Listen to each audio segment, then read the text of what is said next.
Here we go.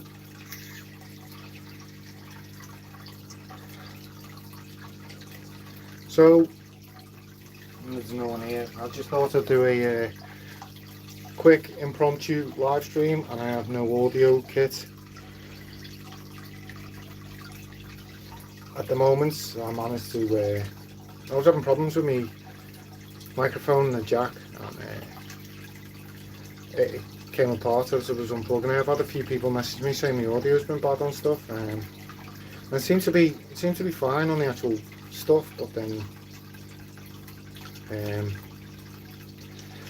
was going through the process. But I've just been live on Facebook and I can't figure it out. It's telling me I need to share it with an audience, and I've clicked on the option to share it, and there's literally no audience to share it to in the. So I don't know how to figure that out.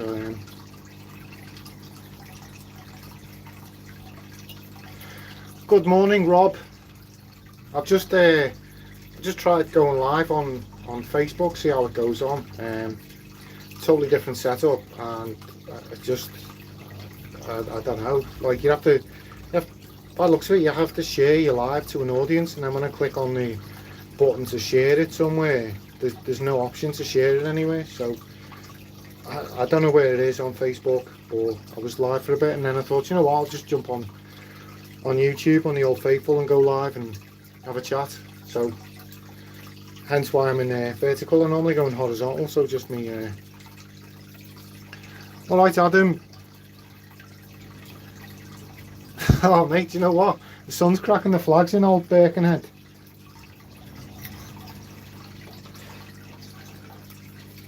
Yeah, so I've just tried going live on the old YouTube and on Facebook, and it's just a completely different setup, and it drove me up the wall. So it was asking me to share it with an audience, but when I was clicking to share it, there was no audience there I could share it with. There was no option for an audience, so I thought to jump on here while it was already set up and just have a chat to people. So I don't know what my audio sounds like, because I managed to knacker my microphone. But I thought I'd do it anyway. There's probably a lot of background noise compared to usual, like running water and stuff, but you know, what can you do?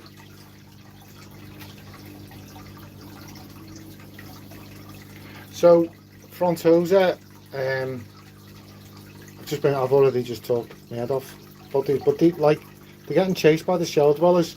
Now, none of this behaviour's been going on before. I got a couple, I haven't got the floor space, I don't think, to get this round. But got my shellies here.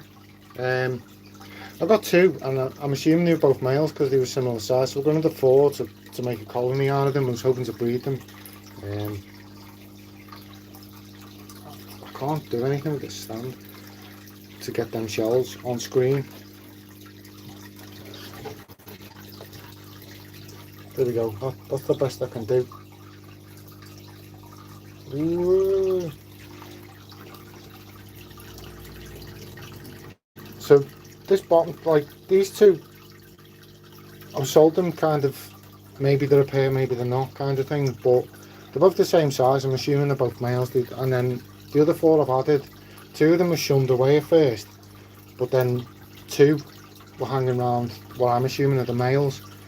There's this one here comes out, and these 2 hang around together, and there's another 2 that hang around together at the back. So I'm hoping the pairs. I've noticed they've started coming in and out of the shells more since I've added them. Like this male wouldn't go anywhere near the shells at first, but now they do. So it's definitely want to breed them. I like to, with Frontosa, they take that long to grow out that I want something in the tank with them. But one of the Frontosas starting to stick up for himself, the others don't. Like the shell dwellers chase them, and they just like dart off, swim away like wimps. But one of the Frontosa, when the shell dwellers go for him, he chases them back to the shell. So hopefully that's a dominant male in the making. And I find the dominant male with Frontosas the most striking. I'm assuming it's this one here. Look at the colour and the pattern on him. Obviously he's going to go blue. It looks... This is the thing with... Right, everyone disappeared. on screen they look white, but in reality there's a blue hue to them. And that's the problem, I think, with cameras, is you don't pick up on stuff.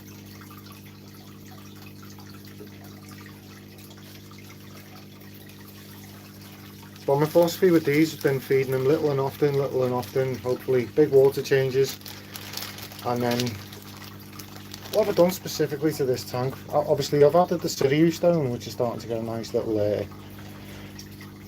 biofilm growth on it, which tells me the tank's doing well, because it's a new setup. But I've added also, obviously Siriu stone raises the KH in your water, and I've got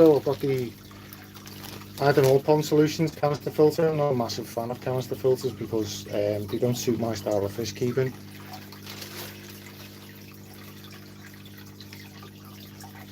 But I've got it on there just to clarify the water. I found with sponge filters, I'm not really a fan of, because of the particulate matter. But what can you do? So I've got the canister mainly just to pull anything particulate-wise out the water. I'm trying to keep it clear because I want them to be more display tanks. I'm tempted to set up a couple of little breeding projects. Obviously I've got the Shelleys in here, I've got the Frontosa, which is a long term. Like, my goal with these is to grow them out and try and get them to breed, which is the polar opposite of modern fish keeping. I think modern fish keeping seems to be like do new stuff constantly get new things and new plants, new this, new that, and set up tanks and pull them apart. And for me, that's the opposite of what I like doing. I like to set things up and have success over the long term.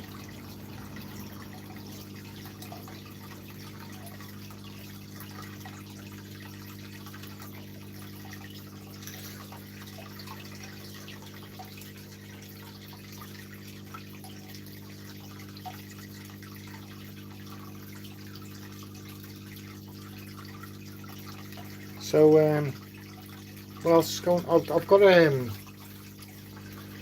else have I got going? I'm tempted to, let's see if I can get these down here. This will be a bit of a awkward one to do, I think. With my All Pond Solution lights, I find they work well on the wall start because I've got the siesta period going, so it's 4 hours on, 4 hours off. It's a bit murky. I found it kind of went a bit murky after we had the heat wave the other week, but there we go. Can you guys see that all right? So that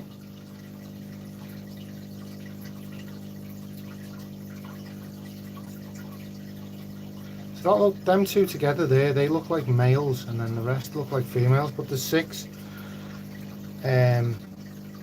There's 6 Bosmoni in here, and then I'll put 6 red lasers in here. I'm thinking of separating them and trying to breed. I've got spawning mocks somewhere.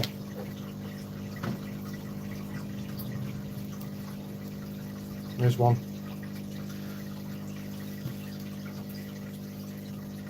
So I'm thinking of separating. I've got a 100 litre tank and an 80 litre tank, so I was thinking of popping them on and popping them in it and seeing if we can get some breeding action going. I don't know whether they're a bit young yet, but rainbows breed pretty young and stuff, so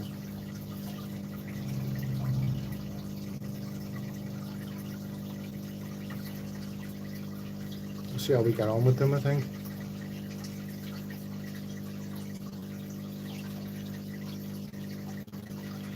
But I'll be interested in breeding them the red laser rainbows. I think they'd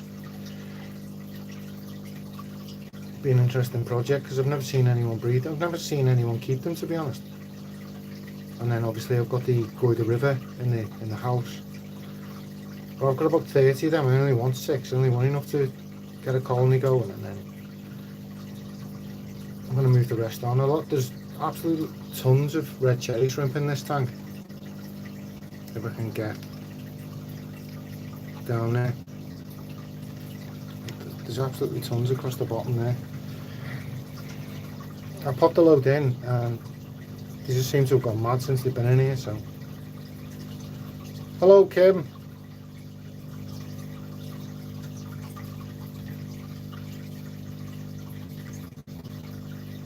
I've noticed there's kind of a deformity with one of the rainbows, and I don't remember it being like that when I got it.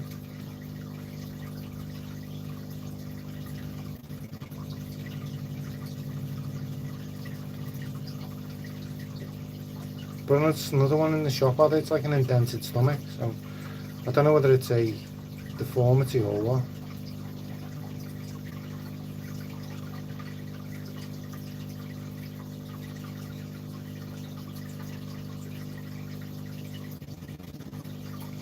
Is everyone here? Everyone hearing the audio okay?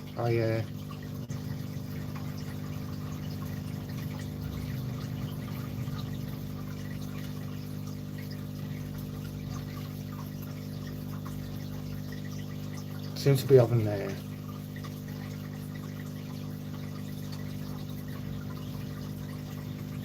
be having people come on and say hello, and then I just thought I'd check.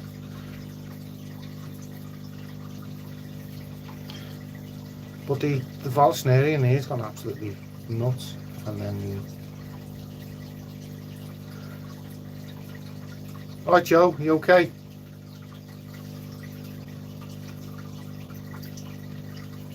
I just tried going on Facebook Live for the first time, and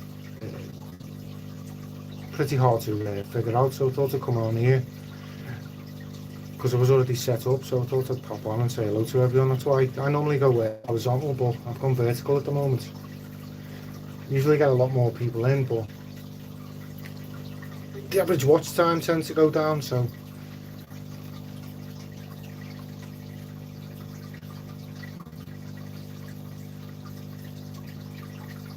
oh mate, Facebook's completely different to this. Like the controls are different, and I went live and it said share to your audience, so I pressed this button saying share to your audience, and then like no audience came up to share it to. It was just a blank screen. So I was thinking, well, who do I share it to if there's no one that I can share it to? It's just, I don't know.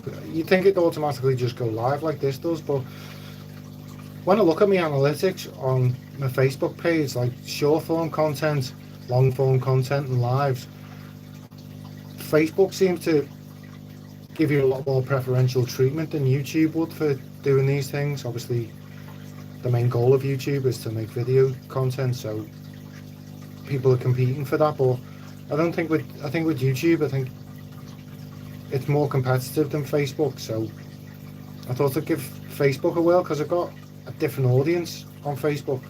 Mainly a lot of unique people follow me on Facebook, so you know, I thought I'd go live and see if I could get a different audience on and have a chat to them for a change. It's one of them things, isn't it? I'll be interested in seeing how the two different things work differently. I know you can go live on TikTok. I can't figure out when you can go live on TikTok. I don't know. It doesn't seem to tell you on there.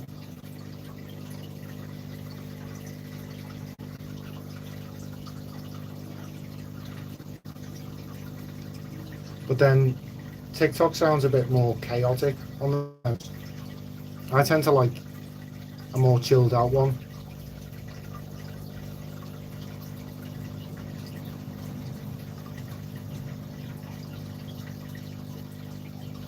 But I'm definitely hoping to get some breeding behaviour from these. I've never seen these colour up the way they look. I'm hoping they're quite young, but they're supposed to look just like the precox, but with a like red laser stripes right down the side, like the telemats. Yeah, but I've noticed it in a few shops. Have got the same sort of deformity, but when I got the fish, it didn't. I think I noticed it swimming a bit differently to the rest. I think it was putting a bit more effort into swimming, but it didn't seem that pronounced at the time. But as long as I've got males and females, that's happy, because then you can make more and making more fish, you know, for free. Well, it's never free, is it? You run heaters and stuff, so electricity ain't cheap anymore, unfortunately. But one of my goals with all my fish is to try and get them breeding. I think that's as I say, I'm big into what I can do in the long term. I think the hobby's geared towards nano short term stuff with buy this, buy that, get this gimmick, get that gimmick, and then obviously we had the marine hobby was massive 5 to 10 years ago, and then all of a sudden that died off, and the shops were pushing planted tanks and stuff, and but it's all stems and CO2 and highlights and ferts and stuff that can go nuts pretty fast and off the rails. And then you have aquascapers saying you don't know what goes on behind the scenes. They're doing all sorts of trickery behind the scenes to make the tanks look better than they are, and then people are trying to replicate something that's not real. So for me, like I love the old school planted tanks. Obviously this is a textbook wall stab method tank, dated with organic potting soil, and then just planted up with heavy root feeding plants that seem to enjoy it in here, and they grow slowly. Good morning, Mickey, you okay?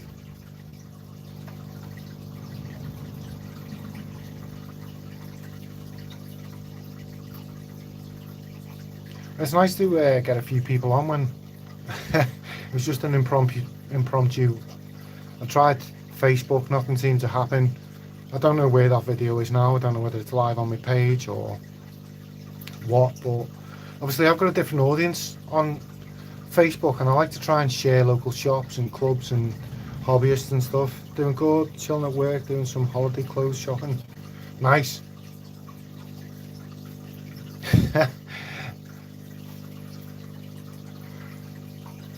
My holiday clothes shopping seems to consist of shooting down the shops last minute and just spending an absolute fortune on shorts and t-shirts and stuff, and then never wearing them again after I get back from holiday. I seem to have a drawer full of stuff that I've bought on a whim and I've never worn after the holiday. So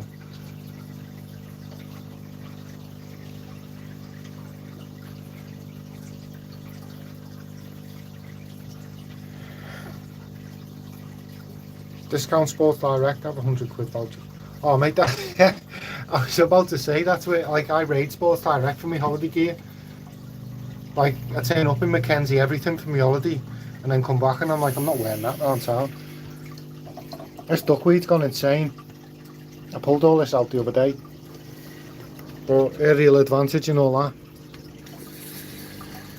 Otherwise I've messed up my stand now.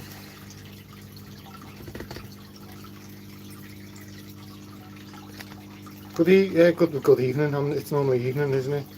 Good morning, Crazy for Seahorses. My goldfish fry is still going strong. Do you know, I've kept goldfish for about 20 years, and I've only ever bred them by accident, and it's always been, I found fry the morning I was going on holiday, and by the time I got back, obviously they'd perished, and then I bred me Mirandas in, I think it was this tank, but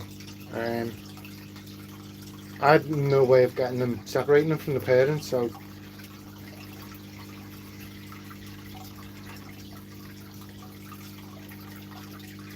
but it's definitely something I should take off my list, the fish that I've kept exclusively for 20 years and never bred.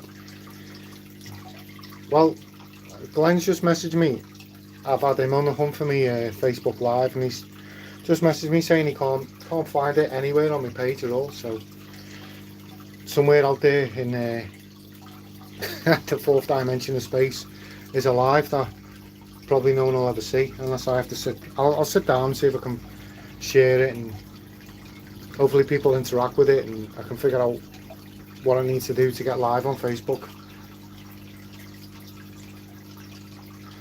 So no mate, I'm not selling rainbows on eBay. I haven't bred any. I'm still growing mine out to breed them, to be honest. So I breed koi at my old house, but not I'm breeding seahorses. So seahorses are something I always wanted to try. I've seen, obviously you got your front toes and stuff there, haven't you? So absolutely love them setups.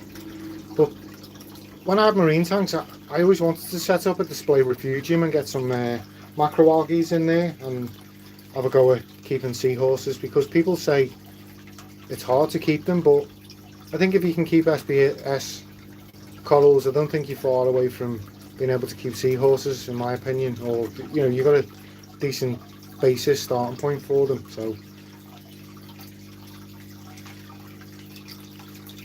I thought it'd be cool, especially, you know, if you got them in a display refugium, that's going to keep the water parameters steady, isn't it?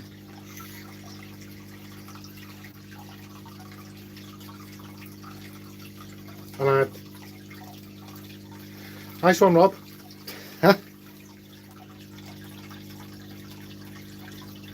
You have to be home all the time for feeding. Oh, right, okay, well, that wouldn't have done me much good at the time, because I was working 12-hour shifts. I'd literally be away from home for 2 days.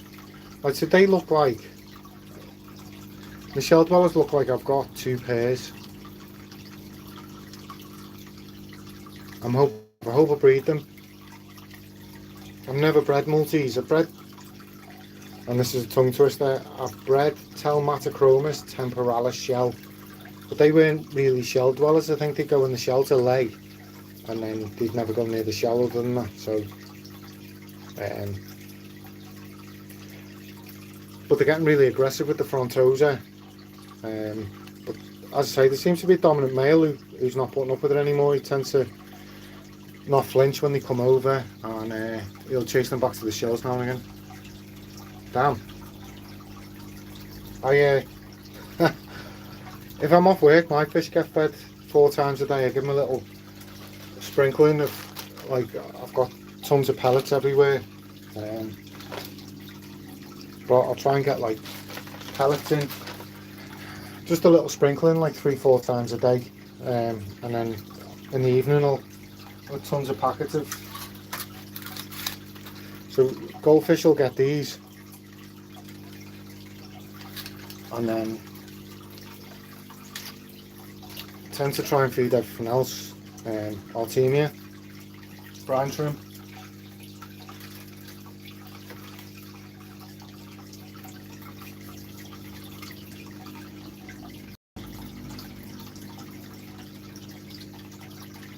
Wow. So do you have to feed seahorses all live food then, do you? That's oh,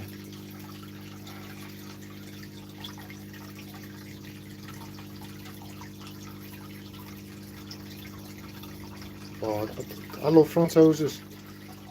The behaviour on them is amazing. This floor space, it's so cramped. One day I'm going to build myself a big purpose-built fish room, or fish house even.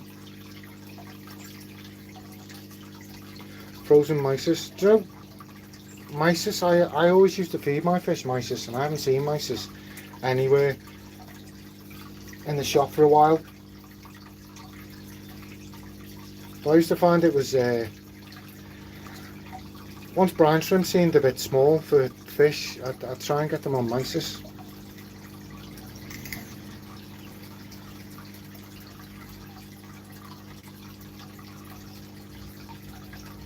But I tell you what, I'm really getting to Ancistrus placos at the moment, and I'm growing it. Got commons that like seem to be displaying a little bit of behaviour towards breeding now. I'd like to breed them, but obviously you can't breed them too much because every shop's got a ton of babies in. So I think while a female's small, I'll breed her once and get some frying, and I'll grow them out. I'll probably split that colony up, maybe take it back to fish shop. But then I've seen a few people say that with Ancistrus, if you got like the like, I don't know whether you define them as rarer, but the more novelty style, like the peppermint and the wabber mustard, I've seen people say if you can't get them breeding, to get a common breeding pair in there, and when they are breeding, it releases something into the water that stimulates breeding in other Ancistrus. So who knows, you know, It's always good to have a backup plan, isn't it, if your first plan doesn't work.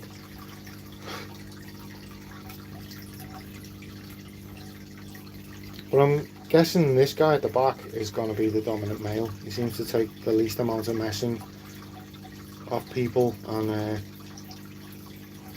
he seems to be the one that sticks up for himself with the multi, so hopefully that's a good sign. But the behaviour in this fish, it's always... Joe, have you ever noticed with baby frontosa, they've got like a little beak which goes away, and then they get the nuchal hump and it kind of cancels it out. But I was looking at pictures in my old colony the other night, and I'd absolutely love to know where they went. Because I think they'd be about 5, 6, maybe even 7 years old now, so they'd be absolutely massive. And I'd just like to see, right, shrimp got not enough omega-3 for marine fish, yeah. I used to feed them to, I tend to feed brine to me freshwater fish, mysis. I used to feed me clownfish mysis, and was it krill? I can't remember. I definitely fed me old frontosa krill, the miniature krill in the frozen brister plaques. Is everyone having a good day? So I used to get packs like this for mysis and krill.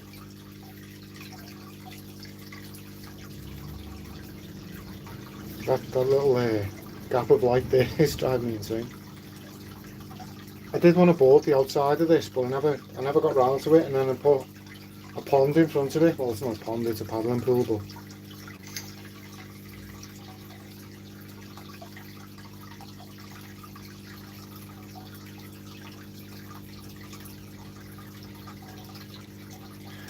wow, Rob, did you?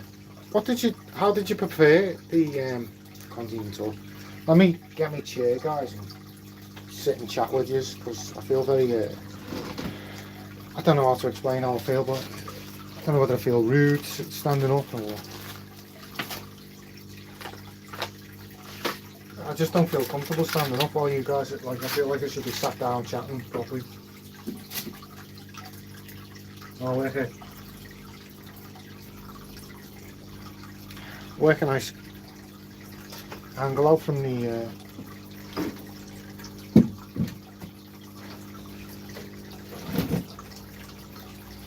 yeah, I can. Is that angle alright for you guys? I don't know why I shout. I shout.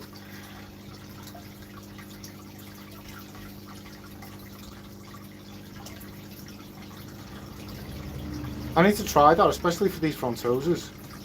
There's a shrimp shell in here. What's it called, like, it's shed. But I don't know where the shrimp are in here.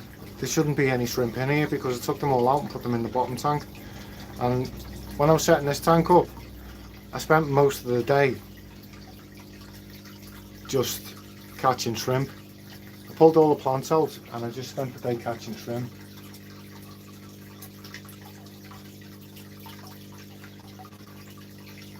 Wow, there's absolute ton of worms on the glass.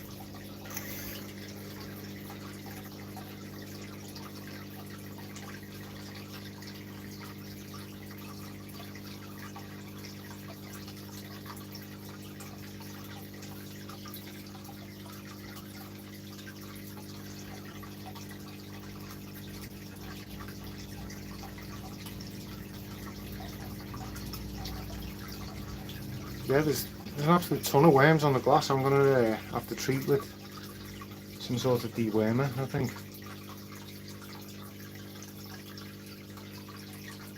I don't know what they are, they're too small to tell.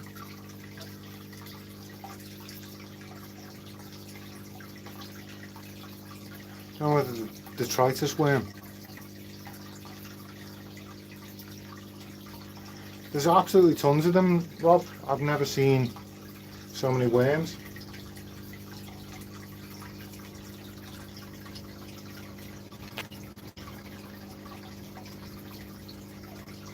Bro, something worms. the whole front pane of glass is covered in them. It's like literally caked with them. Don't know whether I'll be able to get them on camera.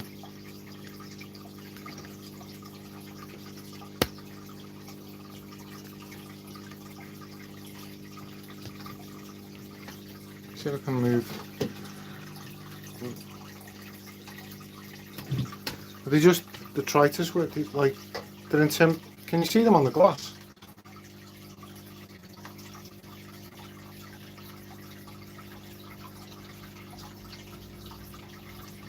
A bar missing.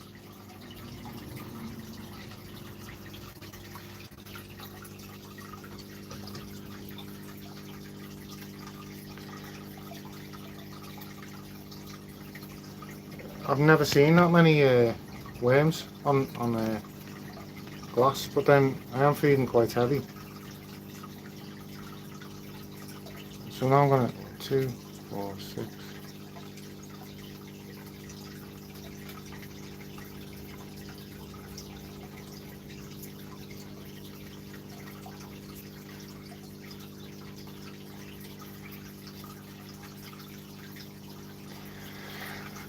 Yeah, I'm kind of debating treating that now, Rob, to be honest.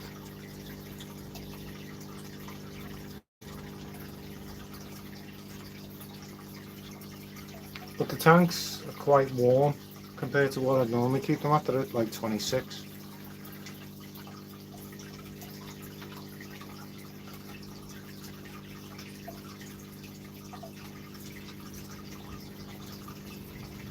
Yeah.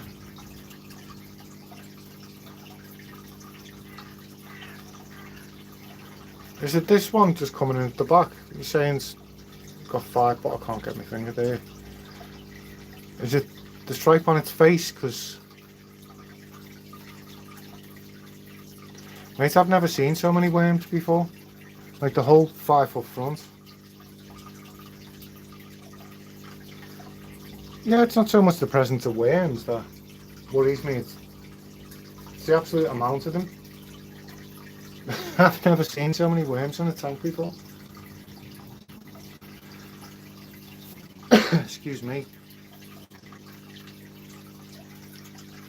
Wow, I've been going half an hour already. Just gonna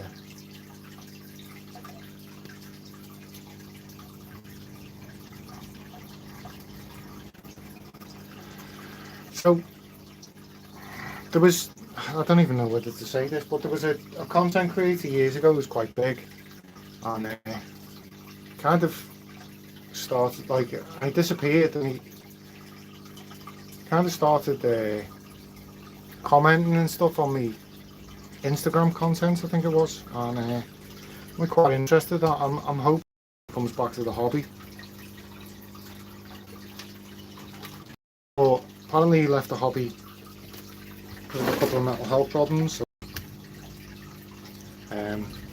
So we want to be like, yay, everyone go and check him out, because it might be not what he wants. So whoop. I'm trying to get. Wow, this phone's been so hot. How's that for you guys? You enjoying that view? As I say, I was meant to board all. I know you can see me behind there, but I was meant to board all that. The old windows out, but I never got round to it, and then I put a paddling pool there with, I think it was goldfish that went in it first.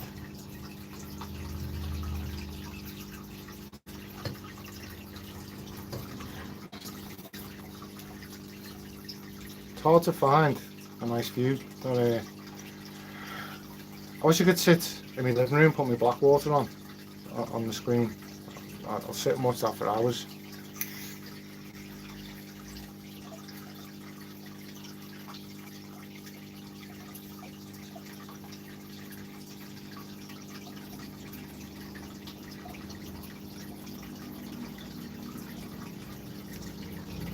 So is anyone doing any fish related stuff today? I keep meaning to get down to the fish shop. The first tour I did, he's got rapashi, and as I say, I'm really getting into my interest at the moment, so I was thinking of getting some rapashi. Do you know what I really enjoy? when I start saying rapashi, I just keep saying rapashi, rapashi repeatedly. Let me clear all these foods. I've got like here in front of the camera, I've got a load of like aquascaping stuff, like the scissors and tweezers on a board, and then got foods on top of that. Big water change on discus tank, and move some fish to another tank. Do you know what, Rob? I'm really looking forward to seeing your discus. I know.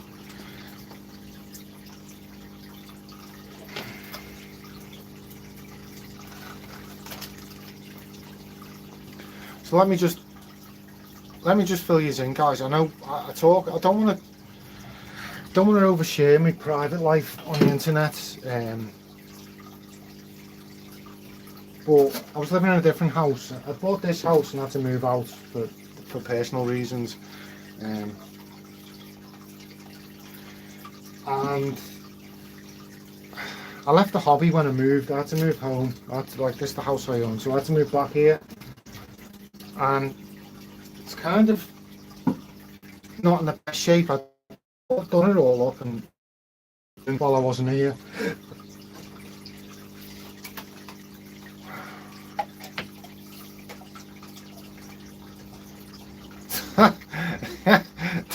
Not that old chestnut. I've done that a few times, building stands, and let's see if I can get the shellies on. So this is like prime viewing for the shell dwellers. I've just spent ages moving all sorts of stuff around the floor.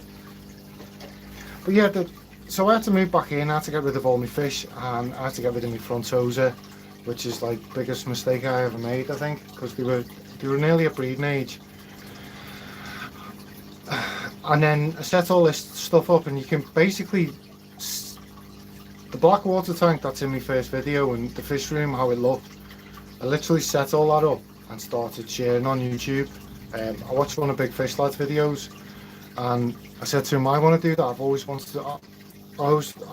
to be on YouTube sharing my journey, and, you know, watching other people, because I was obviously already watching other people's journeys anyway, but I thought I had to get involved with the online community and do exactly the same thing myself. So I ended up doing it, and Big Fish Lad was Paul was like really supportive, and it was my first sub on this channel, and he shared it like ever since.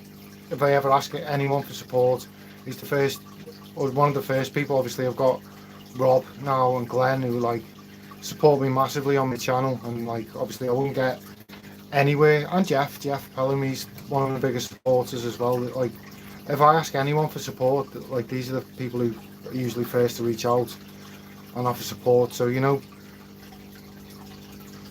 but what I'm saying is my old hobby was primarily based around my frontosa, and I had a breeding pair of discus I was working with, which were red Turks. I think they're on my Instagram, and they were laying, and I could never work with them because every time I came in the room they'd dart. So I could never, if they were in breeding mode, I could never get anywhere near the tank to watch them. If they could see me while they were breeding, they'd stop straight away. So I could never observe them doing anything.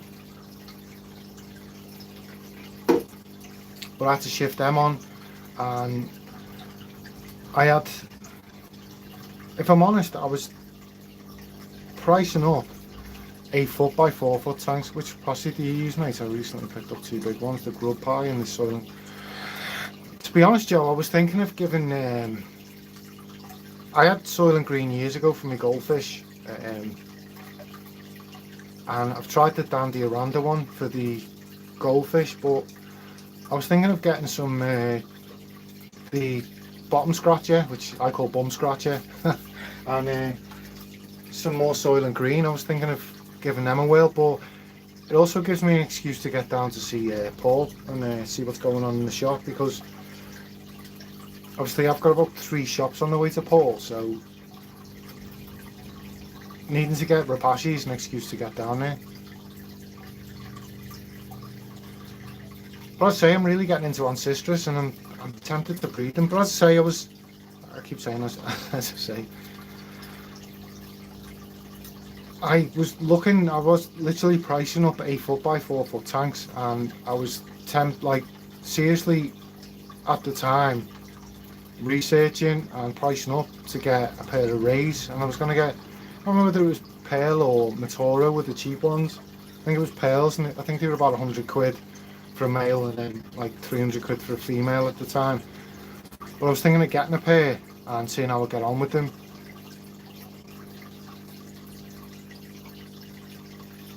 But then I kind of had to give up my hobby. I had a breeding pair of Epistogrammas as well. I can't remember if it was, it was Andy's. I bought a second-hand tank off Andy's and it was a breeding trio, 2 females and a male Epistos, and I was just getting them going. I hadn't set the tank up long, and I bought a 4 foot tank. I think that was off Paul Richards from the Wallasey Fish Shop. But I'm kind of, I suppose what I'm saying is, like, I come back into the hobby and did totally different things, and then I've kind of lately been like, right, I'm shutting things down and getting the stuff I want to do. And obviously I've got the Rio Nane in the living room at the Manica Peru, or however you want to pronounce it, and I'd like a couple of pair of angels. But seeing Rob getting into this, because really it excites me, because I would say I want a breeding pair of checkerboards. I don't think I'd buy juveniles again, for the simple fact that I'd have to wait for them to grow out, and I've already done the growing discus out bit. So I want to challenge myself with jumping in, getting a pair. And Paul's your cousin? I assume so, mate. Like, I went down to his shop, didn't I? And done the shop tour, but if I'm honest, I want to share his content more on my Facebook. One of the reasons why I went live this morning on Facebook is because I want to build up a bit more activity on there. Like, I've been pushing to get to 1,000 on YouTube, and now I'm there. I'm kind of relaxing and just enjoying sharing what I do, and I'm not in any big rush to push, because I know I'm going to be in the hobby for years anyway, so I'm just sharing my hobby. But I feel like Facebook puts you closer to the likes of the local shop, so I wanted to push Paul's shop a bit more. And there's a couple of other, like the sole traders on the Whittle. Like, I really want to build up relationships with the shops on the Whittle, and promote them and stuff. And I noticed straight away, as soon as I started doing that, they did it for me. So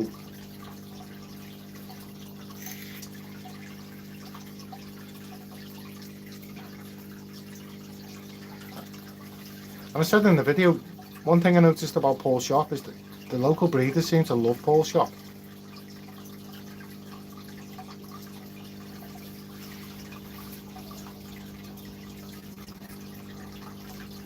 And you can see why, because he keeps fish that people classically enjoy breeding, so, or he stocks, should I say. But I'm sure I bought a tank off him years ago.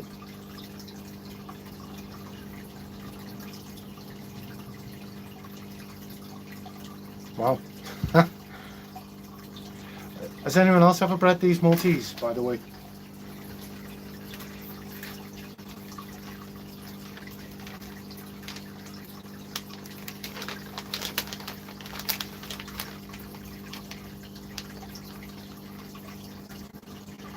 It did, and do you know what? I was in a lot of the shops saying, right, what's coming next? What's the next trend in the hobby?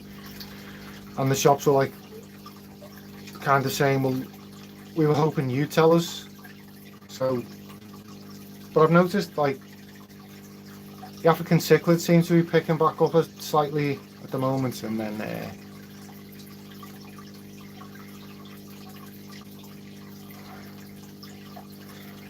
good morning, Michael. How are we?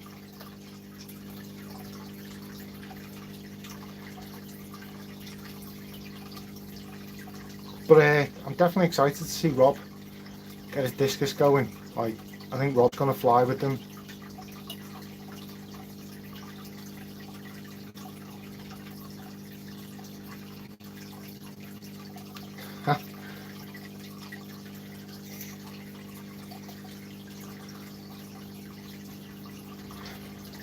Gary Baxter.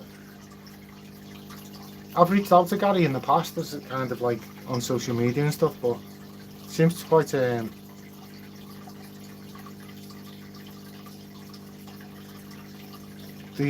reef hobby on the Whittle seems to, where I am, seemed to die maybe 6 years ago. It kind of died off.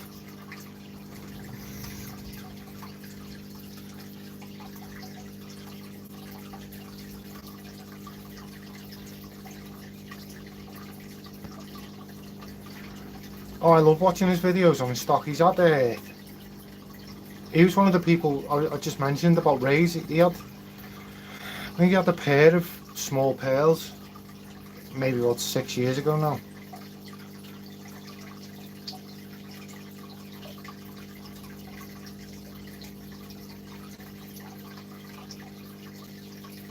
Mate, that's the story of my life. I've got like,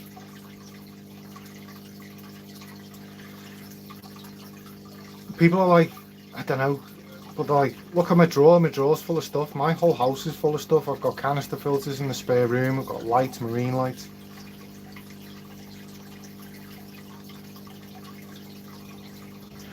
Rob, do you think Glenn's got any caves?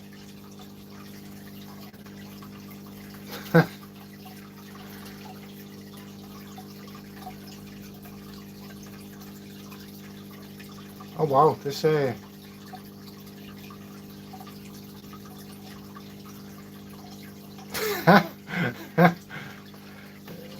thing is, I've got a ton of them. You know, the spike, the watering post. I've got a ton of them knocking around, but I want a few different size caves as well as them, because you know it's always good to try a few different size caves, isn't it? Because my common crystal nose is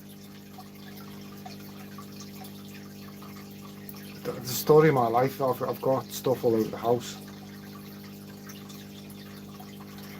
I've got more tanks outside the fish room than I have in the fish room. Joe, do you remember, oh, what's the guy's name? Dave, was it Dave Bruce?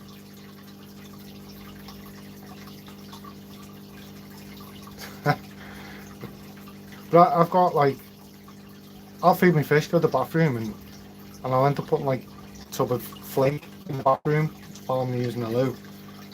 And then won't be able to find it for Dave's, and it'll be on top of the cabinet or something.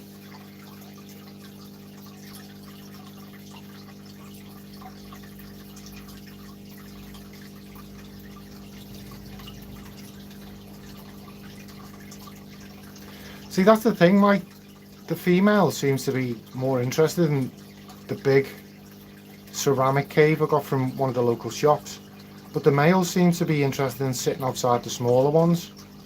So kind of got this position where, don't forget, a coffee goes well with it. Yeah.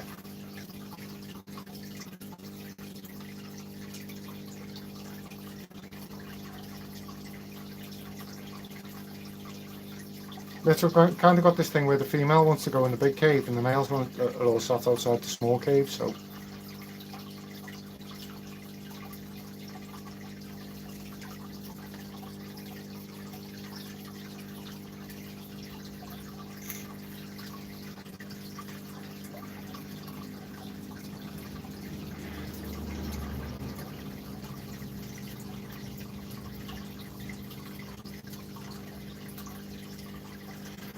what sort of fish are you thinking, Rob?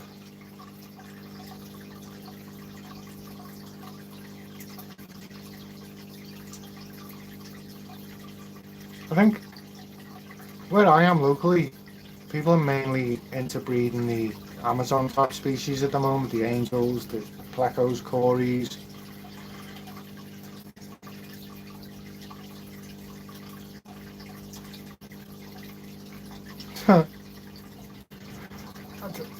I don't think it's the fact I need them. I'd like a few different size ones to play around with. And tempted to get like a little rack set up so I can, because in the tank next to me I've got honeycombs I got from the auctions, I've got peppermints, I've got my commons, and I'm thinking of adding a few more types.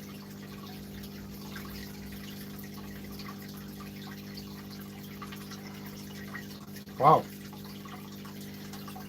Did you see Big Fish Lads pike cichlids? They were absolutely stunning them.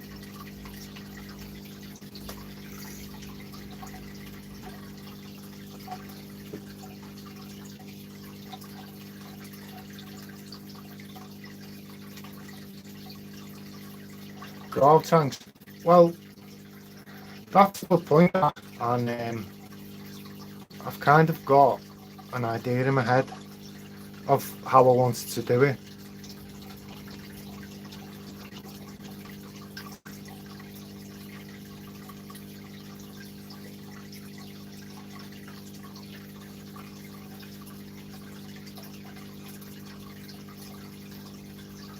Oh, I've been live for nearly an hour.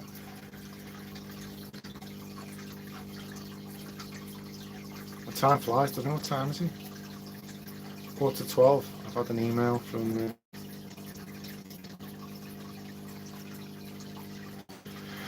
so I've got an idea of how I'd like to do the grogs, and I think I could do a lot of growing out in a small space.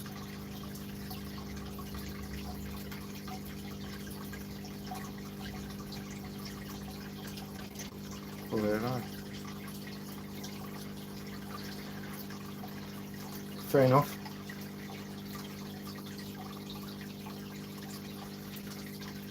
These are having proper beef. I think long term, I think if we get this shell dweller colony going, I think I'll separate them, put them into their own tank. But long term, I definitely want to build a purpose-built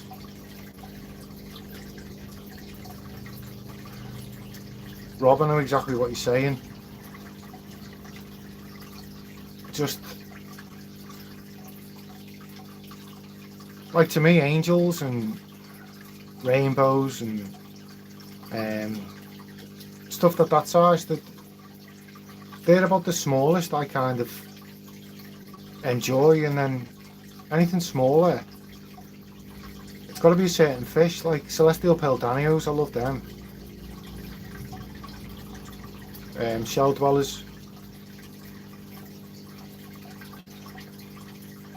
I want a fish that will take a whole prawn, a prawn whole.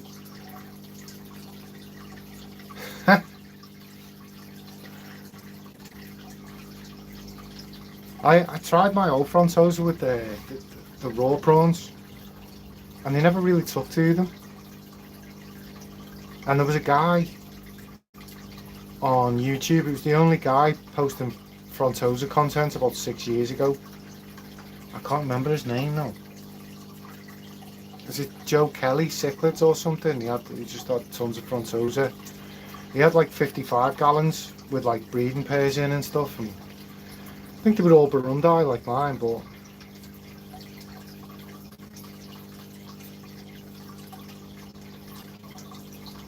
wow, that comes in handy.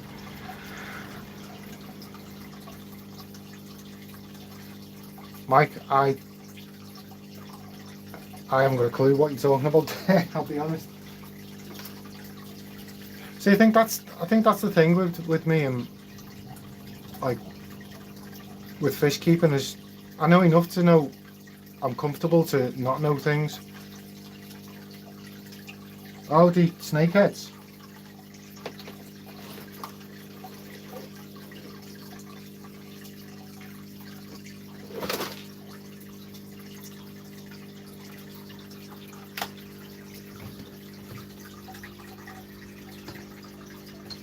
Let's get see if I can. I'll show these off a bit better, what they're up to. I think I should have gone.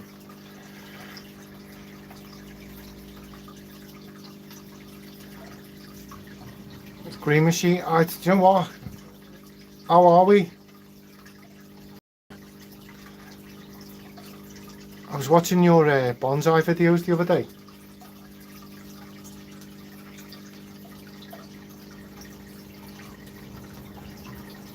I've been tempted to get myself a little ficus and start playing with them. I've got loads of. I think I mentioned this to you last time. I've got a few trees in the garden growing out, thickening the trunks on them. I've got Japanese maple, Scots pine, field maple, beech, hawthorn. I'm just thickening the trunks out on them.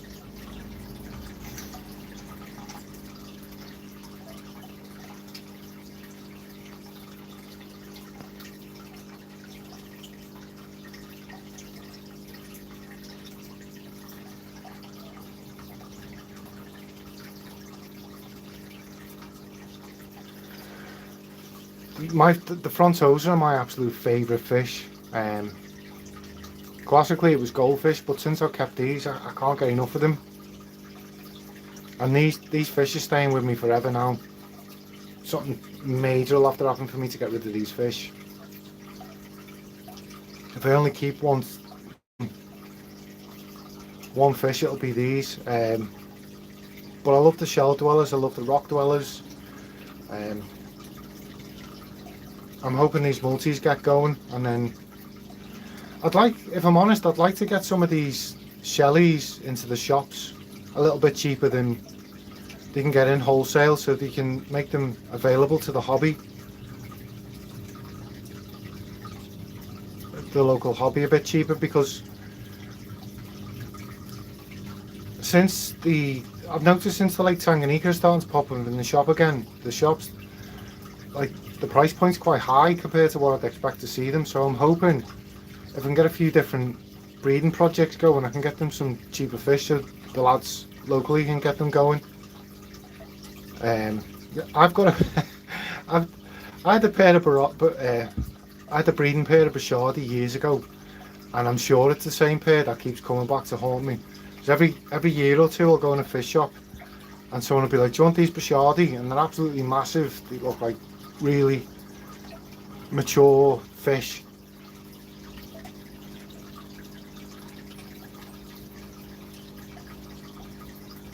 Oh yeah, I've seen them. They look amazing. Like I remember watching a YouTube video of someone talking about the shell dwelling compressiceps. Taxus baccata, I've got one thickening up in the garden. I kind of planted it, snapped the top off it, and stripped the bark down the back, and then I'm hoping to kind of that lage, but I'm thickening that out, but it takes a long time to thicken out. My Scots pine, not so much, that seems to be flying. I've got a couple of junipers, but if I'm honest, juniper doesn't really, I was going to say it doesn't do anything for me, but I can't get my head around the pruning techniques for juniper. Pine seems a lot more obvious, and obviously yews seem a similar tree to a pine, and then the maples, I find them easy to.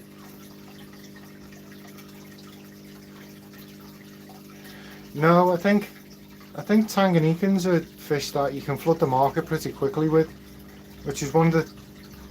I had two things that drew me to Frontosa, or maybe three. Is one, the size of them; they were much bigger than the rest of the Lake Tanganyika fish I could find. Two, they took a while to grow out and get breeding, which appealed to me because I like a long-term project. And then,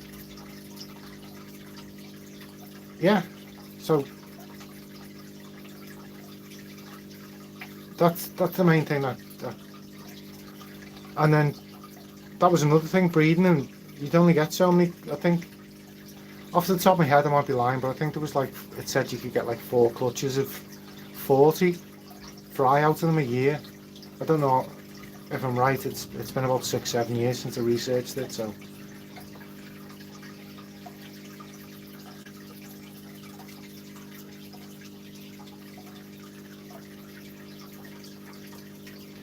But with my old colony I had, is it Neolamprologus or Lamprologus lulupi with them, and they looked absolutely stunning with the yellows and blues contrasting.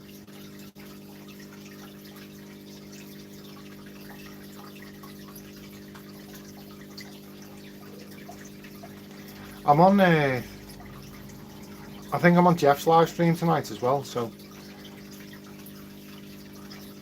he kind of told me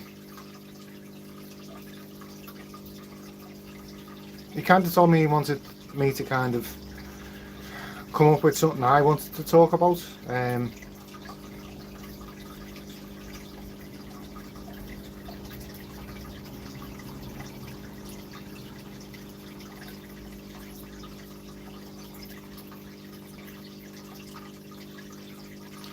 Yeah,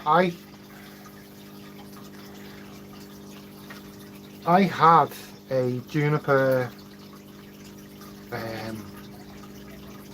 was it a common juniper? I can't remember, about 2 years ago now, and I literally had Peter Warren stand there and explain the tree to me and how to work it next and progress it, and it just wouldn't go in. He was explaining it in perfect detail. He was basically saying to take the pads back in and let this ramification come out, all this sort of stuff, and I couldn't get my head around the growth pattern of the tree. So I'm not saying juniper's a bad tree, it's a stunning tree and it's really interesting to work, but I just can't get my head around it, and that's up to me to, maybe I'm not, it doesn't appeal to me enough to work it, but I don't know. But I do see junipers that are absolutely stunning, so I think I'd like a few trees that I spent a lot of time working. I like the idea of owning a Scots pine and a field maple.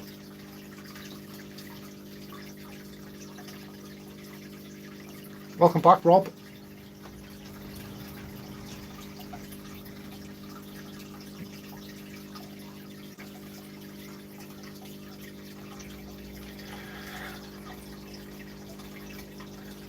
Ginkgo, yeah, I seen Nigel Saunders, was it, had one of them, and I was like, wow, it's a different type of tree.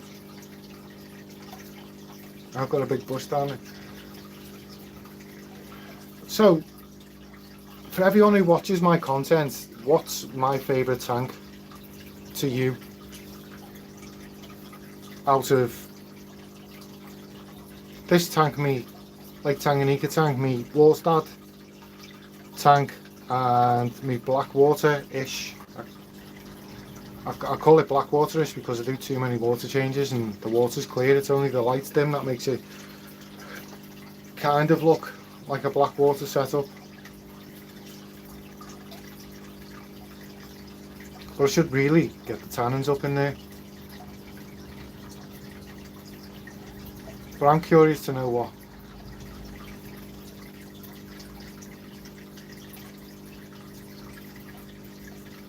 appeals to everyone, tank wise, with mine.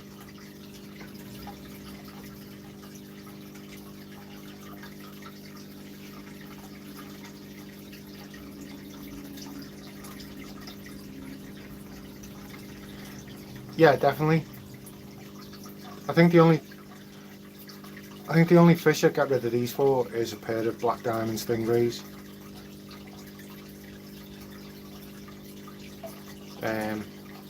But then I could keep them together so I wouldn't have to. But if someone said to me you can only have one fish and you can have whatever you want. So 2 for the frontosa. What's up? I'm going to go and put the baby up in a minute. Okay, Jan.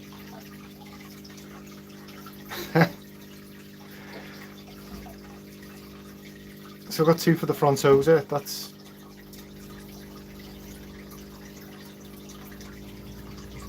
this is definitely like these are staying with me, these fish. So when people appreciate them, it really that's my missus there. She's going to pick up the little fella. He's just started school this week, so If anyone can hear my vape, well, they'll definitely be here in a few years. Hopefully they'll be in a bigger fish room, in a bigger tank.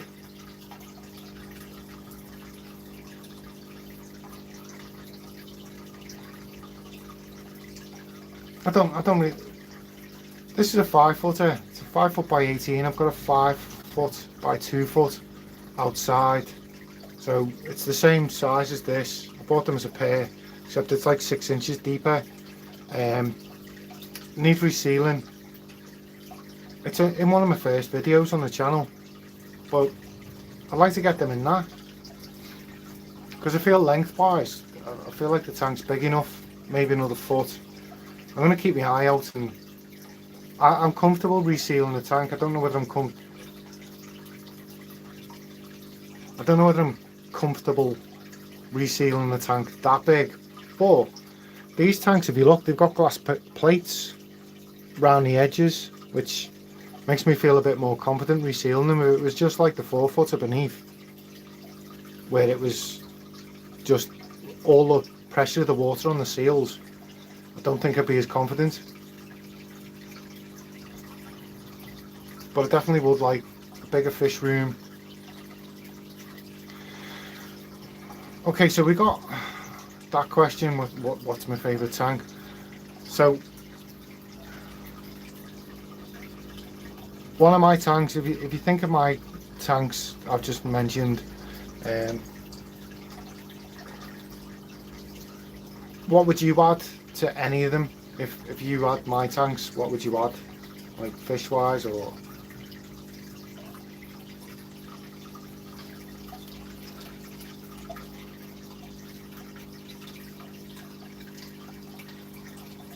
I think I'd like to get the loopy in here with the frontosa, and then get them multis in a separate tank.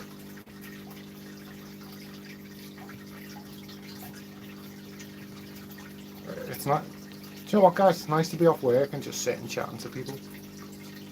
Obviously I'm on annual leave, so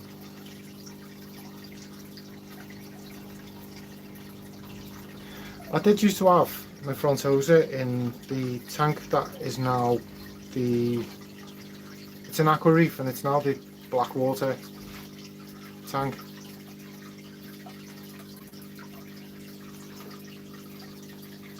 And what I was thinking, it's the aqua reef 400, and I was thinking of getting the 200.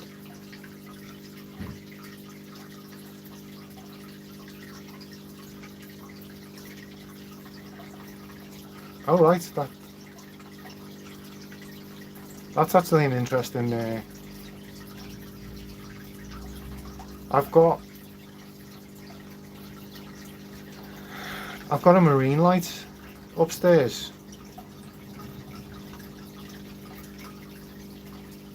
like a proper full spectrum marine type light.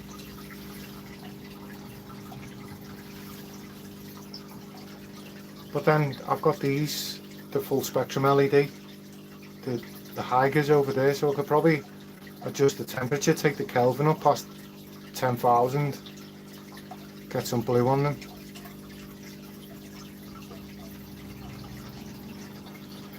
But these do seem a little stressed at times, these still.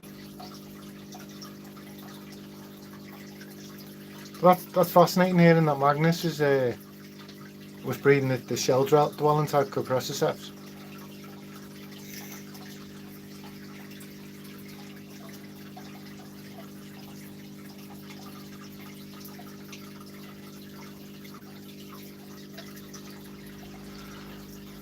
Excuse me. No, I found the Nubius did well under it. I've never kept Calvis, you know. It's one of them fishes that, or fish, that appeal to me as well. I like the Calvis Compressiceps, them high-bodied type fish, and I've seen them kept with frontosa, so one of my local fish shops seems to stock them quite regularly, so there's always the possibility. spud man below you, Keith.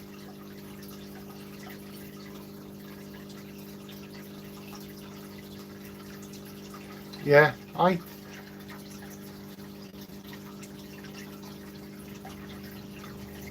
yeah, I've seen people keep them with it,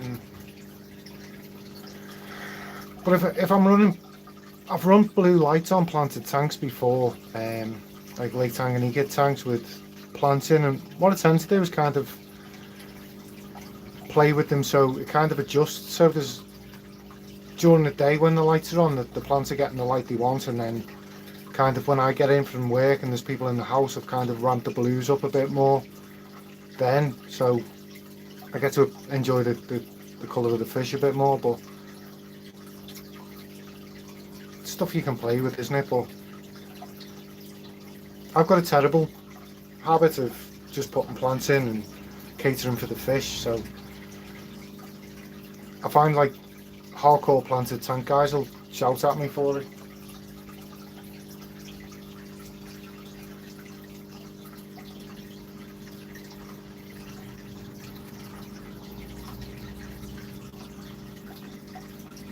But I suppose, you know, at heart I'm a fish guy and I keep the plants mostly because they're attractive filtration to me.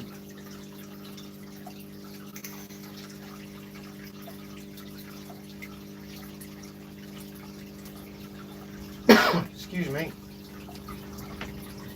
But obviously I've been talking about the lupi, but another fish that I consider similar, I always look at on Rob's channel, is the Julie the Chromis transcripts.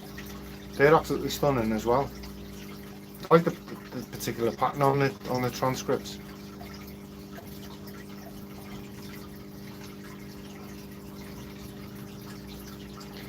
I'll tell you another Lake Tanganyika fish I've always wanted to keep and never got round to it is the is it Cryptochromis leptosoma, is it? The sardine type cichlid with the like velvet, like the lavendery purple body with the coloured head, the lemon coloured head, is it?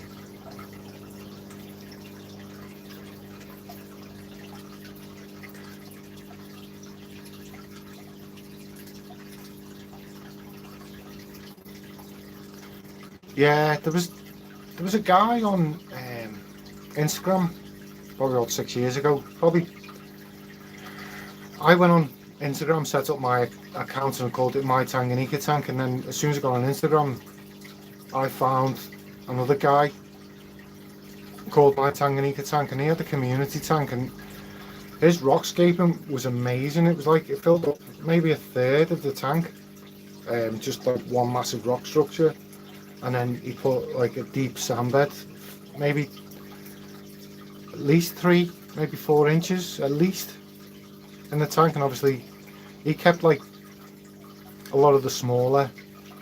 He had Julies in there, I think they were transcripts, and then he had Neil Amphilogus Pulcher in there. He had some Shelleys at the bottom, but it was amazing the way like they kind of moved all the sand up over the rock structure, so it was kind of the whole tank looked like slanted. Am I into scaping? It's a good question. I am, in the sense that I'd like to make my aquariums that I keep.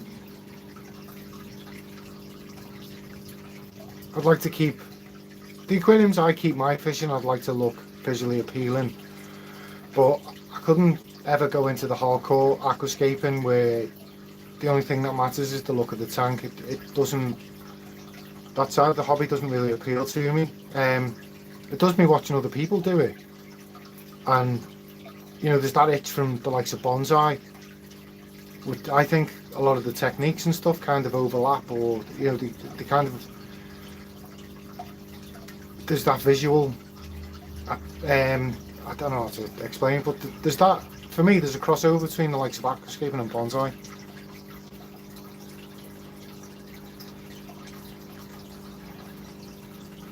I had a pizza and chicken burger for tea last night from the kebab shop, and I'm gutted I didn't get a kebab. And I've still got the change in my pocket, so I could maybe get a kebab.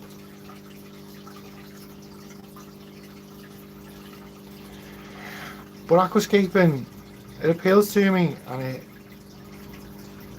but I'd love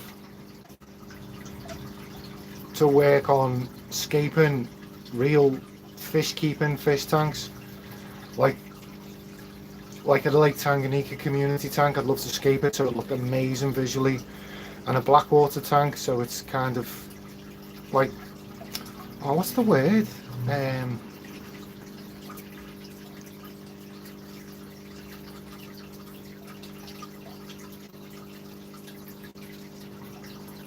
Do you know, that's the thing, and Magnus will back me up on this, but in the bonsai hobby, you'll get like, in a club, you'll get like, say, half a dozen lads, and they'll pay the likes of Peter Warren, Harry Harrington, people like this to come to like a club, and the bonsai artist will sit with a group of them and work with the trees and tell them how to progress the trees and stuff like that. And I think it's something that the aquascaping hobby should do more. I think like clubs should get aquascapers to sit and work on techniques.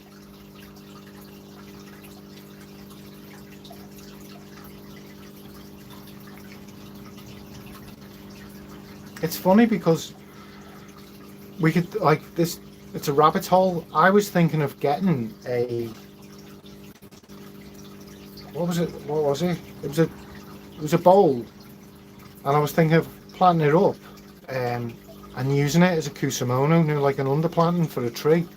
And I think it'd look cool with like a dwarf lily bulb in, or something like that. Maybe some dwarf hair grass. So you could do like a, you could do like one of these underplantings. Exactly, Magnus, and I feel like the aquarium hobby should do that at clubs. I think it should get aquascapers in, because I'd absolutely love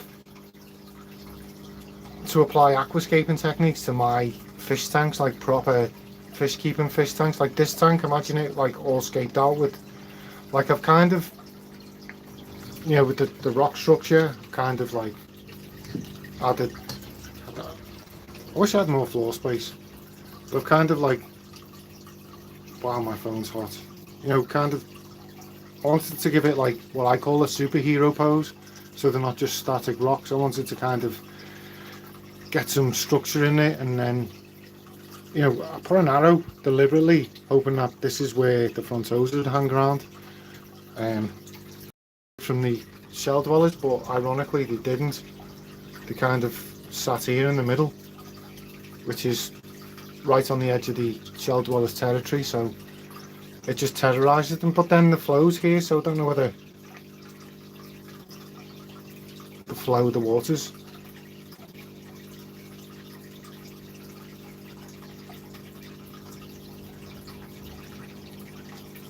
Yeah, I totally agree with that. That's one of the issues that sticks on my mind. But also, I've got a strange thing where there's people in the hobby, and they're bigger in the fish keeping hobby than they are.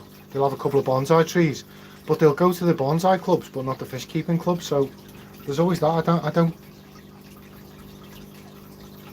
know why, but they seem to prefer going to the bonsai clubs, even though they're bigger into fish keeping. But there's this little rock structure as well on it. Try to kind of play with it so it's got a bit of visual appeal to it, rather than, and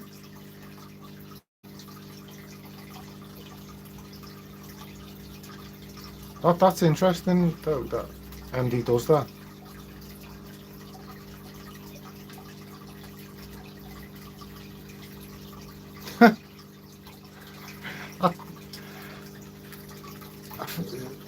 The bonsai and succulents hobby seems to cross over so much. I noticed a lot of one of the guys who've got succulent collections, and but one of the things that really fascinated me was the what do you call it, plants? I can't think of the word now. Like the likes of the kusamono and stuff. The underplantings, the little. The word's on the tip of my tongue and it just won't come on. The prickly ones. The best thing about succulents and cacti for me is the fact that I always forget to water my plants, so they're the only plants I tend to keep alive.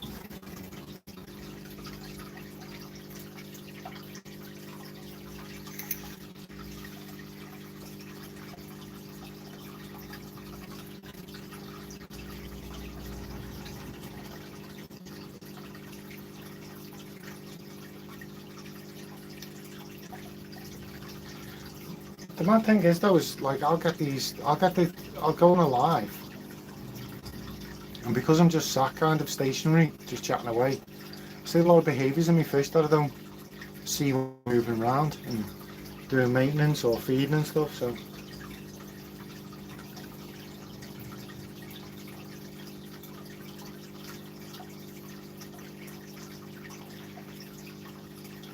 I mean, I do feel like a lot of these hobbies, like, so for example, the wall stab method and dirted tanks, I think studying bonsai gives you a massive advantage with understanding the substrates, because with bonsai soils you're deeply studying what you want to achieve with your substrate. So when you start getting into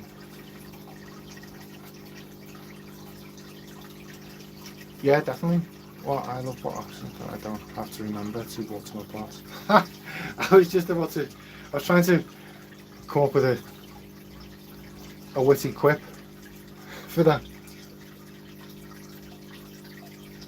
3 breakfasts. I don't even think I've had one yet. I seem to live my life backwards. I tend to have like tea at tea time, or like evening meal time, and then I'll have like a lunch later than that, and then before I go to bed I'll have like a breakfast cereal or something. I've always seemed to do it backwards.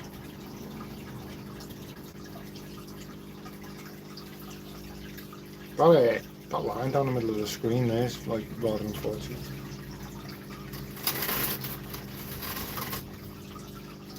And it's completely my fault because I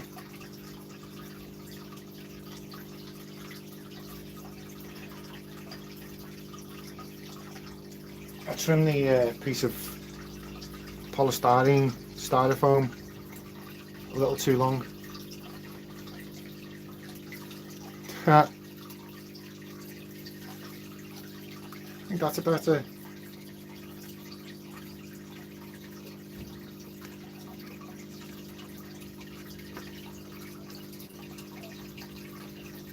Ooh, it's so sensitive.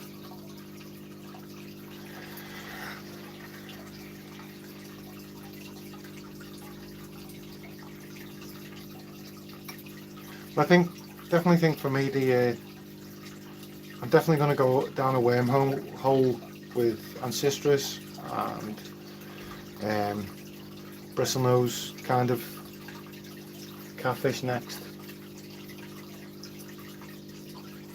I definitely want to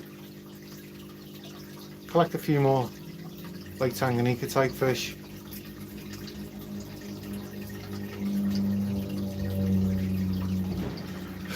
Rob, drop your link in the chat if you want, mate, and share a few others if you want on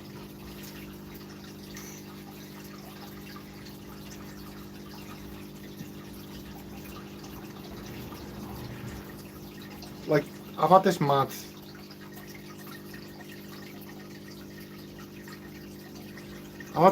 like since I've hit 1,000. Before I hit 1,000 I was like hyper focused on hitting 1,000, and it was all my content. I was like, right, how do I make this video to get the most amount of subs out of it? And everything I was doing was all subs.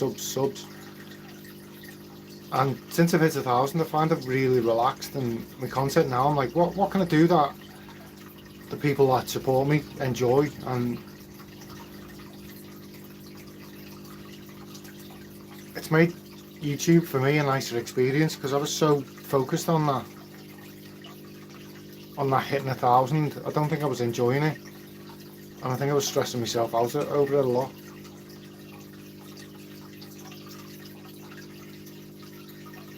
Tanganyika biotope video, that'd be amazing.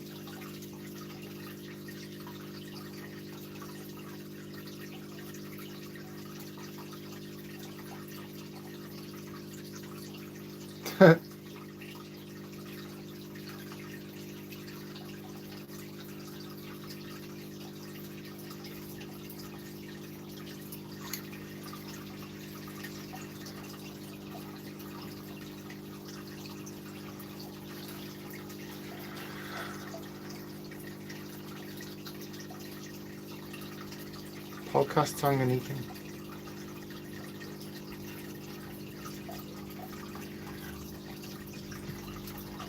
I could talk about Lake Tanganyika fish all day, and like for me in my local area, a lot of people are breeding the Amazon type fish, the angels, fleckos, cories, pistos, rams, all them type of fish. So to have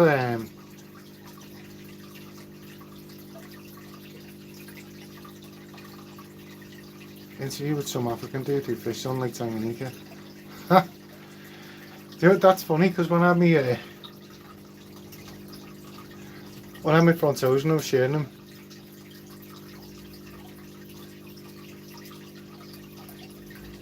when I was sharing them on Instagram, I'd get a lot of people from Lake Tanganyika messaging me from the Burundi area.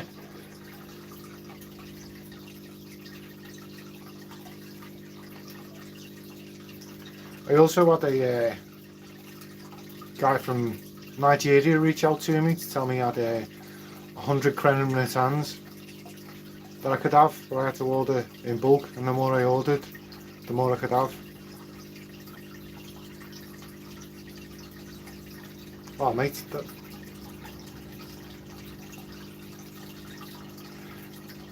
apparently all freshwater fish taste of like soil.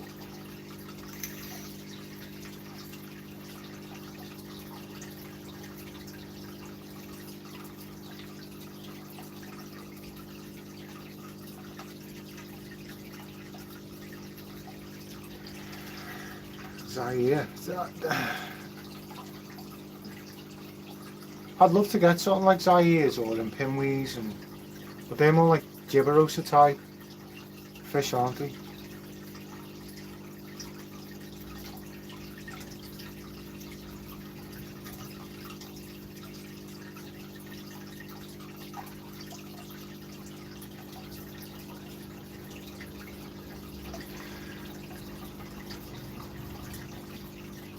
I wonder whether you can do should do a poll on here, shouldn't we?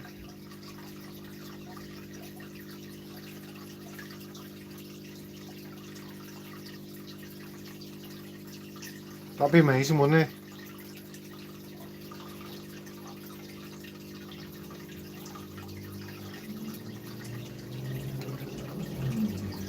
I always wanted the Zaires or the Impimwi Blues, as I say.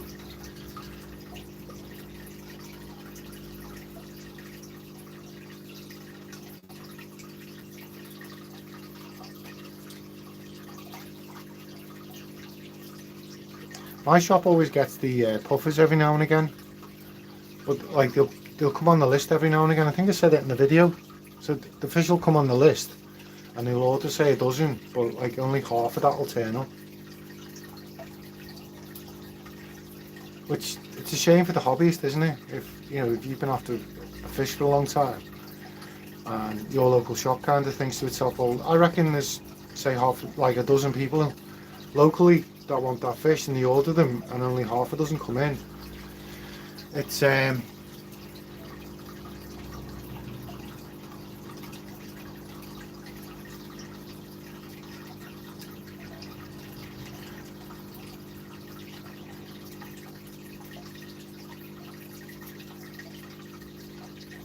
See, that's the problem with these areas. We think we can get hold of these fish whenever we want, but in reality, it's not that simple, is it? Has everyone here kept Lake Tanganyika cichlids, or at least African cichlids?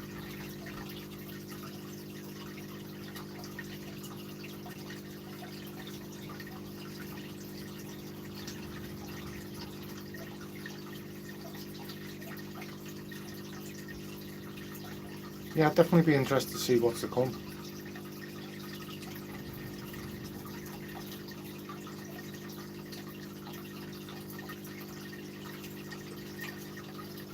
I think my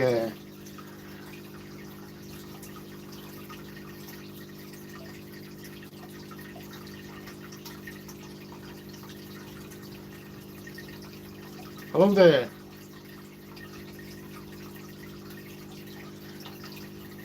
That's one fish I've always wanted to keep. Is it the yellow labs Mbuna, or Mbuna, however you want to pronounce it, and it's the Mansai, the blue ones. Do you know, I keep watching fish shop tours of Wharf and Pier, and the cichlids in Wharf get me really overexcited, and then the plecos in Pier. Hopefully within the next 12 months I should have a car, and then when I have a car it's going to be no holds barred, and I mightn't even need to work anymore by that point, for personal reasons. So I'd be committing a lot more time to creating content. I wouldn't be rushing videos out, because I work really unsociable hours, so a lot of the videos that I create tend to be really rushed, and it's not that I overlook things, it's just the time I actually get in my life to actually sit down and make content. But for me, this is like, even like the hitting 1,000 subscribers, this is just the start of my journey. You know, I'm still got years and years in the hobby ahead of me, and the whole idea of my channel was to share my journey and the shops I visit, and you know, my experience of the hobby, and it's to meet other people with the same experiences. Well, not exactly the same experience, obviously we've all experienced different things. I believe that there's people who started in the hobby yesterday who've experienced things that we haven't yet. So they've got this nugget of information that we don't have yet, and we'll learn off them and they'll learn off us. And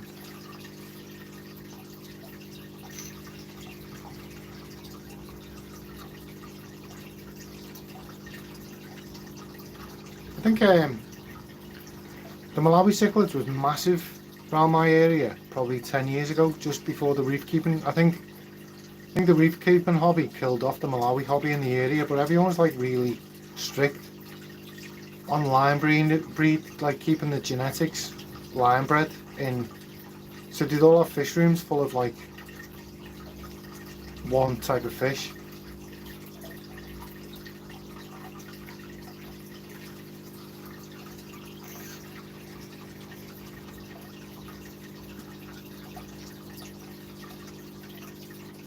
And if someone had like a mixed tank of African cichlid Malawis, these like the purists they wouldn't buy anything off the tank. To me, that's kind of like, so Phil, who I go and see a lot, he talks about.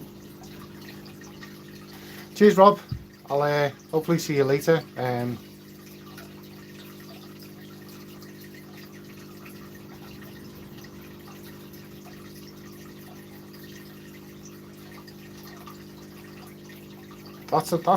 I'd love to see that tank, Magnus. See, that to me is like, I think I started off with goldfish, so like my interest in genetics and breeding came from that, of trying to breed a show quality fish. Whereas like Phil, who's on, I share his fishing quite regularly now because I'm there a lot.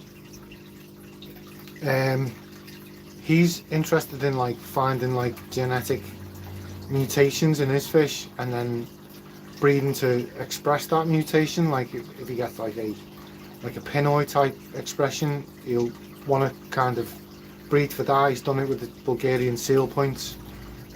He's found genes for that and then bred them out line bred to get Bulgarian seal points out of his fish, and he wants to breed it. Like he's fascinated in breeding a unique style of fish, a unique style of angel that's like unique to him, and to me that's literally the opposite.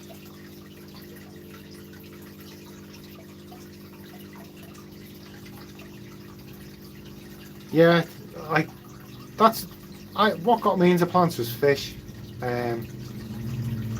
It depends whether we're talking about aquatic plants or terrestrial plants, because it was my granddad and his rose garden that got me into plants in general. He was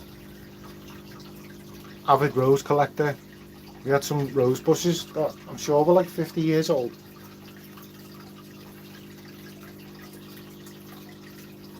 And I found a lot of the plants physiology stuff my granddad taught me that kind of transitioned into bonsai, like the pruning techniques and stuff like that. It was similar but different, if that makes sense. But a lot of the thought process my granddad had was similar to stuff that they do in bonsai. Obviously in bonsai it's a lot more aesthetic than functionality, but my granddad used to do a lot of stuff for the benefits of the tree.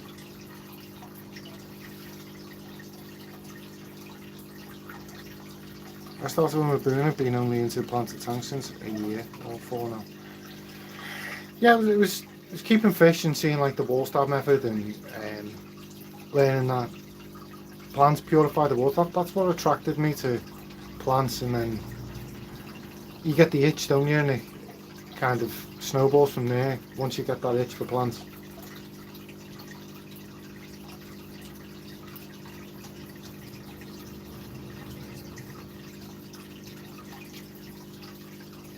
So I'm coming up to an hour 40 now, guys, and hi Kim. I'm thinking, unless anyone wants to pick my brain about anything I'm doing that interests them or anything, I think now would be a good time to wrap up, because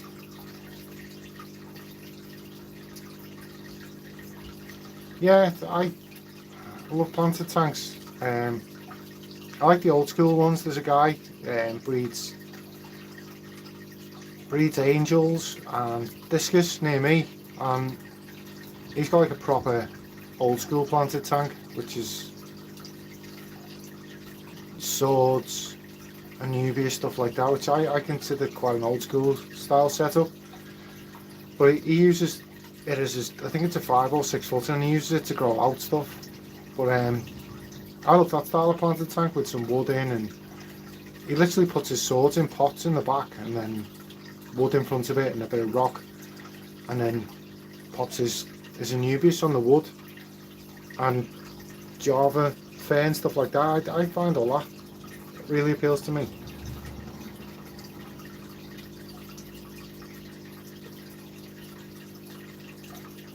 That's brilliant.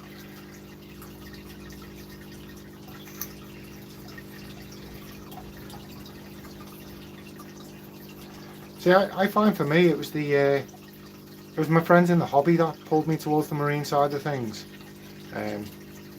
Started sharing zoanthids with me and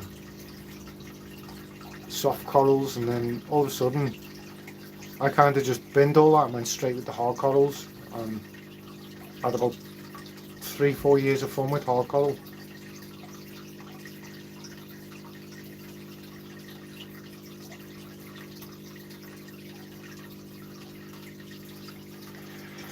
Yeah, I love the high-tech scapes, but for me it's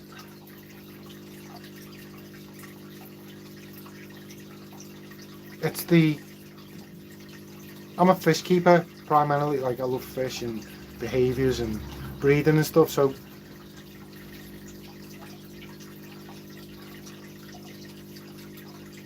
running a tank where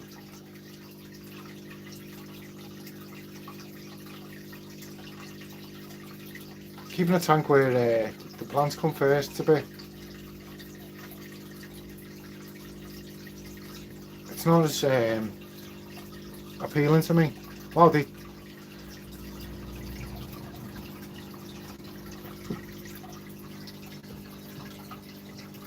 I'll see if I can capture, like, I wish I had more floor space.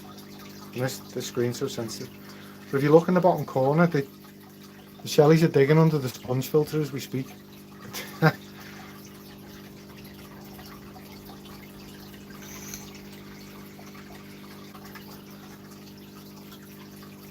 Well, they were.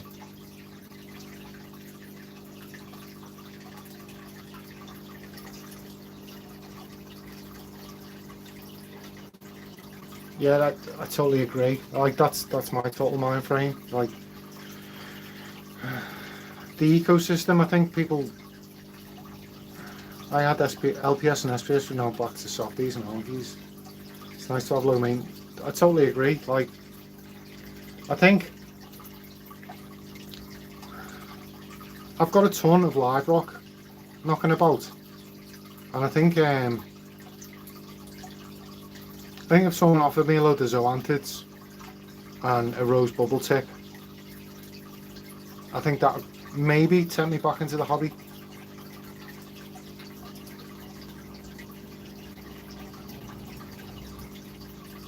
But going back to the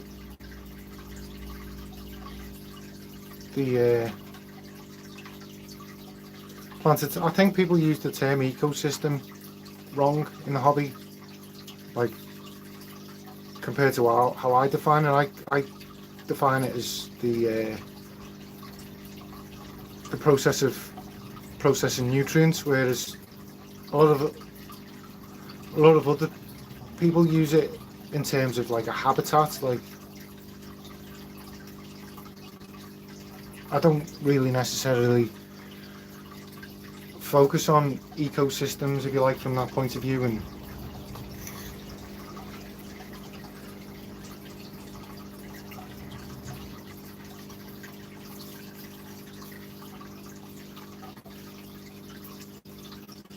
but I do enjoy the idea of. No, I don't think, like, that's what I mean. I think people are using the term ecosystem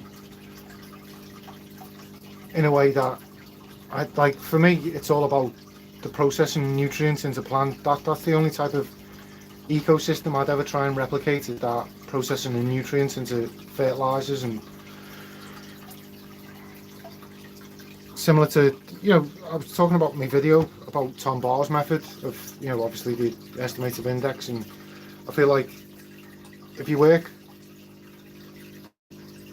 with fish foods, I feel like you can kind of replicate it to a certain extent, like focusing on like your nitrate levels and your phosphate levels, and then your macronutrients are coming out of the fish foods and into the soil and stuff. So obviously you can't observe the micros, but you've got a reservoir of them there. So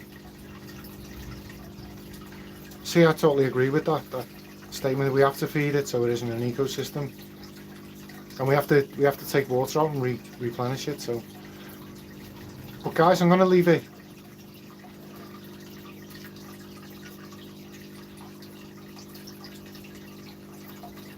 I'm going to leave it here, guys.